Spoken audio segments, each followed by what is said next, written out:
Quant small cap के पिछले एक साल के रिटर्न्स गए हैं 9.8% के, जबकि कैटेगरी एवरेज रहा है 12% का। क्वांट मल्टी कैप फंड की बात करते हैं, जिसका पहले नाम था क्वांट एक्टिव फंड।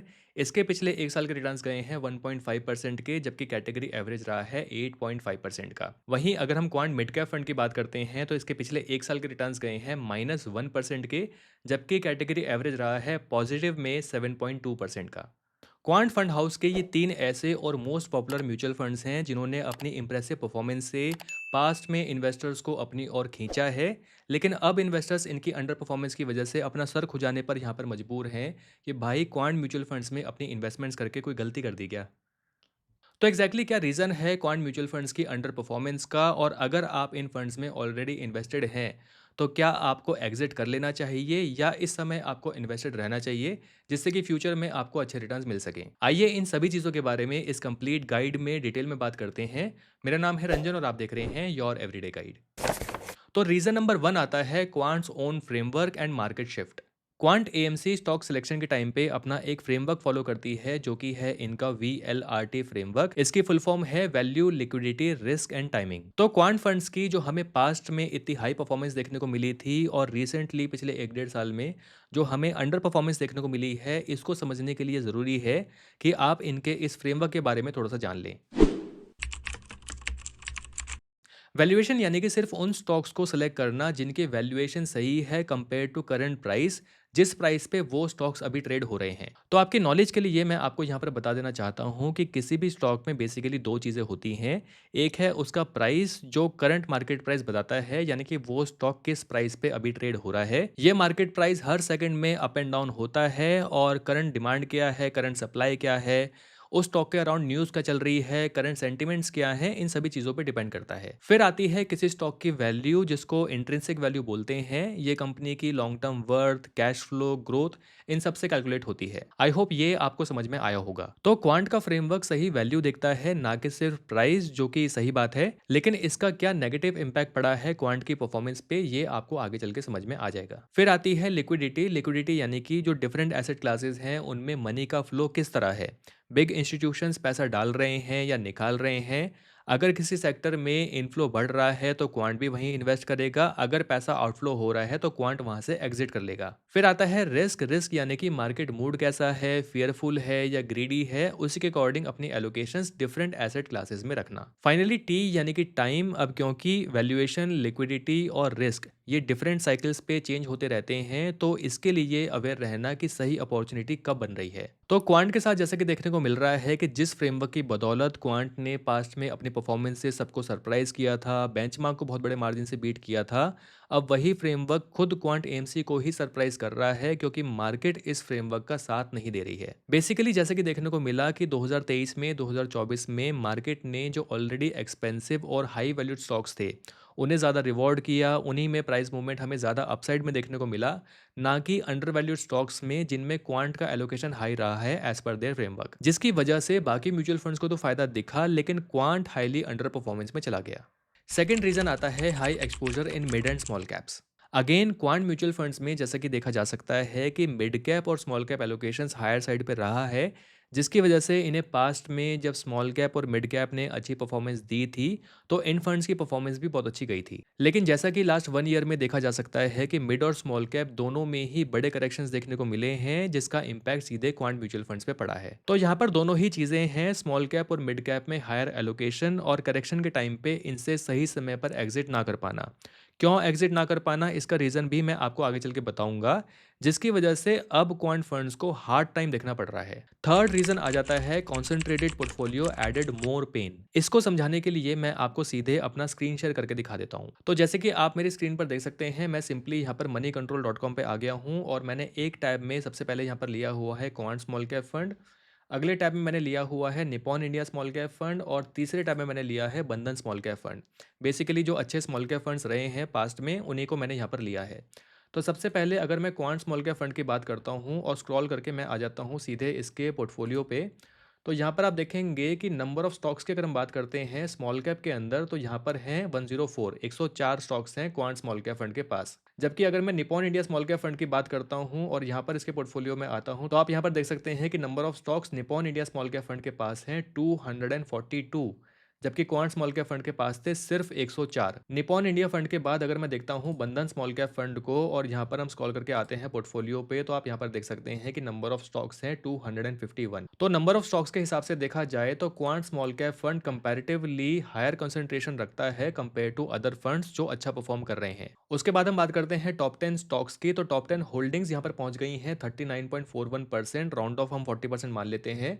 जबकि अगर मैं निपॉन इंडिया को देखता हूं तो यहाँ पर टॉप 10 स्टॉक्स की होल्डिंग्स हैं 15.97% यानी कि 16%। बंधन स्मॉल कैप में देखते हैं तो ये है लगभग 20%। तो टॉप 10 स्टॉक्स की होल्डिंग्स ही यहाँ पर क्वांट स्मॉल कैप फंड के अंदर काफी हायर साइड पे है, जो कि है नियरली 40% की। सेम केस अगर आप टॉप 5 स्टॉक्स को देखेंगे तो यहाँ पर है 25.76%, निपॉन इंडिया में है 10.12%, बंधन में है 13.06%।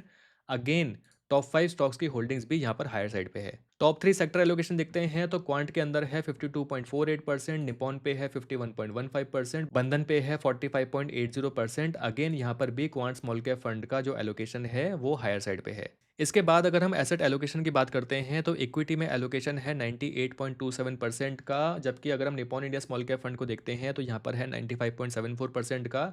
बंधन स्मॉल कैप फंड का एलोकेशन है 91.08% का। तो अगेन यहाँ पर ज़्यादा एग्रेसिव अप्रोच, ज़्यादा रिस्की फंड जो देखने को मिल रहा है वो है क्वांट स्मॉल कैप फंड। इसके अलावा अगर हम वेटेज बाय मार्केट कैप की बात करते हैं तो लार्ज कैप में 26% है, मिड कैप में 1.22% है, स्मॉल कैप में 65.06% है। तो वैसे तो एलोकेशन ठीक है, लेकिन मिड कैप में एलोकेशन काफ़ी कम है। वहीं अगर हम निपॉन इंडिया को देखते हैं तो यहाँ पर लार्ज कैप कम है लगभग 15%, मिड कैप ज़्यादा है 13%, स्मॉल कैप है 65.93%। बंधन में देखते हैं तो लार्ज कैप बहुत ही कम है 4.82%, मिड कैप है 15% और स्मॉल कैप है 67.71%। तो ऐसे में अगर देखा जाए तो बंधन स्मॉल कैप की एलोकेशन स्मॉल कैप में ज़्यादा है। ज़्यादा रिस्की फंड जो यहाँ पर देखने को मिल रहा है वो है बंधन स्मॉल कैप फंड। लेकिन अगेन यहाँ पर वेटेज बाय मार्केट कैप की जगह एक्चुअल होल्डिंग की बात आ जाती है कि क्वांट का जो फ्रेमवर्क है वीएलआरटी फ्रेमवर्क, उसके अकॉर्डिंग यहाँ पर क्वांट ने होल्डिंग्स क्या क्या रखी होंगी। अब क्योंकि क्वांट के अंदर जो कंसंट्रेशन है वो हायर साइड पे है, तो जिन भी स्टॉक्स में क्वांट इन्वेस्टेड है उनमें अगर कुछ बेट्स अगर गलत निकल जाती हैं तो म्यूचुअल फंड को तो सफर यहाँ पर करना ही पड़ेगा। जबकि इसी अप्रोच ने क्वांट फंड्स के लिए 2019 से लेकर 2022 तक बहुत ही अमेजिंग वर्क किया था, अच्छी परफॉर्मेंस हमें देखने को मिली थी। लेकिन अभी ये चीज़ क्वांट फंड्स के लिए काम नहीं कर रही है। फोर्थ रीजन आ जाता है misfire on sector bets. Quant AMC ने जो हायर रिटर्न्स जनरेट किए थे, अगर हम 2020 से लेके इवन मिड 2024 तक की बात करते हैं, तो ये रिटर्न्स आए थे इनकी जो हायर बेट थी जो इन्होंने रखी थी अदानी ग्रुप पे, एनर्जी सेक्टर पे और पीएसयू सेक्टर पे। इन स्टॉक्स और सेक्टर्स ने इन्हें इस ड्यूरेशन में बहुत अच्छा रिवॉर्ड दिया। लेकिन जैसे कि देखा गया कि 2024 के सेकेंड हाफ में इन सेक्टर्स में बड़े करेक्शंस देखने को मिले, फिर साइडवेज और कंसोलिडेशन मूव आया, वॉलेटिलिटी इंक्रीज हुई, जिसकी वजह से ऐसा लग रहा है कि इनकी ये बेट्स इन पर भारी पड़ गई, जिसकी वजह से लास्ट 1.5 ईयर में क्वांट फंड्स ने परफॉर्म नहीं किया है। जबकि अगर हम हेल्थ केयर और कंजम्पशन सेक्टर की बात करते हैं तो लास्ट 1 ईयर की साइडवेज मार्केट में इनकी परफॉर्मेंस अच्छी गई है। फिफ्थ रीजन आ जाता है high AUM added to problem.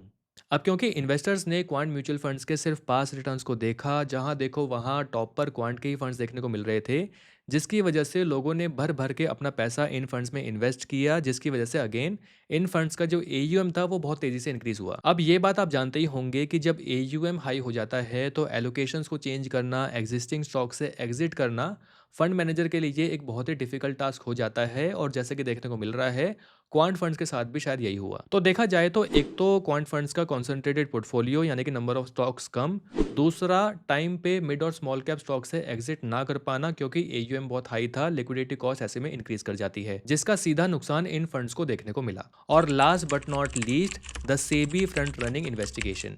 जून 2024 में सेबी ने क्वांट एएमसी और इनके फंड मैनेजर्स पे फ्रंट रनिंग के एलिगेशन के अगेंस्ट इन्वेस्टिगेशन की थी।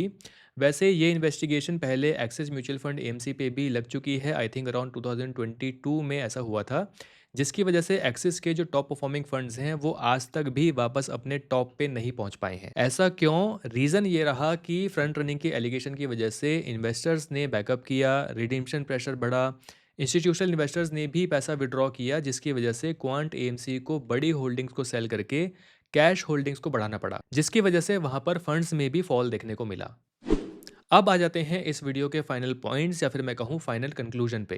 पहली चीज़, देखिए, क्वांट म्यूचुअल फंड की पास्ट परफॉर्मेंस को देखा जाए, अगर आप किसी भी कैटेगरी के क्वांट फंड को देखते हैं, चाहे लार्ज कैप हो, मिड कैप हो, फ्लेक्सी कैप हो या स्मॉल कैप ही क्यों ना हो, इतने बड़े मार्जिन से बेंचमार्क को बीट कर पाना हमेशा पॉसिबल नहीं होता। ये साइक्लिकल होता है और आमतौर पर आपको दूसरे म्यूचुअल फंड्स में ऐसा कुछ देखने को नहीं मिलेगा। तो क्वांट फंड्स ने पास्ट में अच्छे रिटर्न्स दिए हैं, लेकिन अभी मार्केट इन फंड्स का साथ नहीं दे रही है। जो इनकी अप्रोच है और जो इनका फ्रेमवर्क है, उसका साथ अभी मार्केट नहीं दे रही है। और जैसा कि एनालिस्ट का कहना है कि कोई भी फंड हाउस हमेशा के लिए टॉप ऑफ द चार्ट्स पे बने नहीं रह सकता। दूसरी चीज ये कि quant mutual funds carries very high risk, यानी कि वेरी हाई वोलेटिलिटी। और इस बात को अगर आपने मेरी प्रीवियस वीडियोस देखी हैं जहां पर मैंने म्यूचुअल फंड का एनालिसिस किया है, ये बात जब भी क्वांट म्यूचुअल फंड की बात हुई है, मैंने हमेशा कही है कि quant mutual fund highly risky होते हैं। वोलेटिलिटी इन फंड्स की बहुत ज़्यादा हाई है। तो इस एएमसी के फंड सिर्फ उन इन्वेस्टर्स के लिए सही हैं जो इन्वेस्टर्स हाई रिस्क एपेटाइट रखते हैं और पोर्टफोलियो में फ्रीक्वेंट अप्स एंड डाउन्स देख सकते हैं। अगर आपका रिस्क एपेटाइट कम है, ज़्यादा रिस्क आप नहीं लेना चाहते हैं, तो बेटर होगा कि आप क्वांट एएमसी के म्यूचुअल फंड से थोड़ा सा दूर हटकर चलें और कंसिस्टेंट और स्टेबल परफॉर्मेंस वाले जो दूसरे म्यूचुअल फंड्स हैं उनमें अपनी इन्वेस्टमेंट्स करें। तीसरी और इम्पॉर्टेंट बात उन लोगों के लिए जो क्वांट के किसी भी फंड में ऑलरेडी इन्वेस्टेड हैं और लो रिटर्न्स या नेगेटिव रिटर्न्स को देख के परेशान हैं कि उन्हें यहाँ पर क्या करना चाहिए। देखिए, बात ये है कि प्रॉब्लम क्वांट म्यूचुअल फंड के साथ नहीं है, वो तो वो कर रहे हैं जो उन्हें करना है और वो जो पास्ट में करते आए हैं। बस मार्केट अभी क्वांट की इस अप्रोच का साथ नहीं दे रही है। ये कहना बहुत मुश्किल काम है कि क्वांट म्यूचुअल फंड कब तक अंडर परफॉर्म करते रहेंगे, कब मार्केट इनका साथ देना वापस से स्टार्ट करेगी या कब ये एएमसी अपनी अप्रोच को चेंज करेगी। लेकिन फिर भी मैं यहाँ पर आपसे कहना चाहूंगा कि अगर आपको इन फंड्स में इन्वेस्टमेंट्स करते करते कम से कम 3 साल नहीं हुए हैं, तो आपको अभी वेट करना चाहिए, इन्वेस्टेड रहना चाहिए। फंड मैनेजर्स का अपना एक व्यू होता है मार्केट को लेके, तो वो ऐसे ही पोर्टफोलियोज को चर्न नहीं कर सकते, खासतौर पे तब जब फंड का एयूएम बहुत ज़्यादा हाई हो। हाँ, अगर आपका क्वांट फंड्स में एलोकेशन हाई है, तो आप फ्यूचर एलोकेशन को कम कर सकते हैं। आपका जो ऑलरेडी इन्वेस्टेड पैसा है, उसको आपको अभी विड्रॉ नहीं करना चाहिए। आई होप आपको इस वीडियो से काफ़ी कुछ क्लियर हुआ होगा। ये वीडियो अगर आपको अच्छी लगी है, हेल्पफुल लगी है, तो इस वीडियो को लाइक करके मुझे ज़रूर बताएं और जाने से पहले चैनल को सब्सक्राइब करना मत भूलिएगा। जल्दी ही मिलेंगे एक और वीडियो में। Thank you for watching.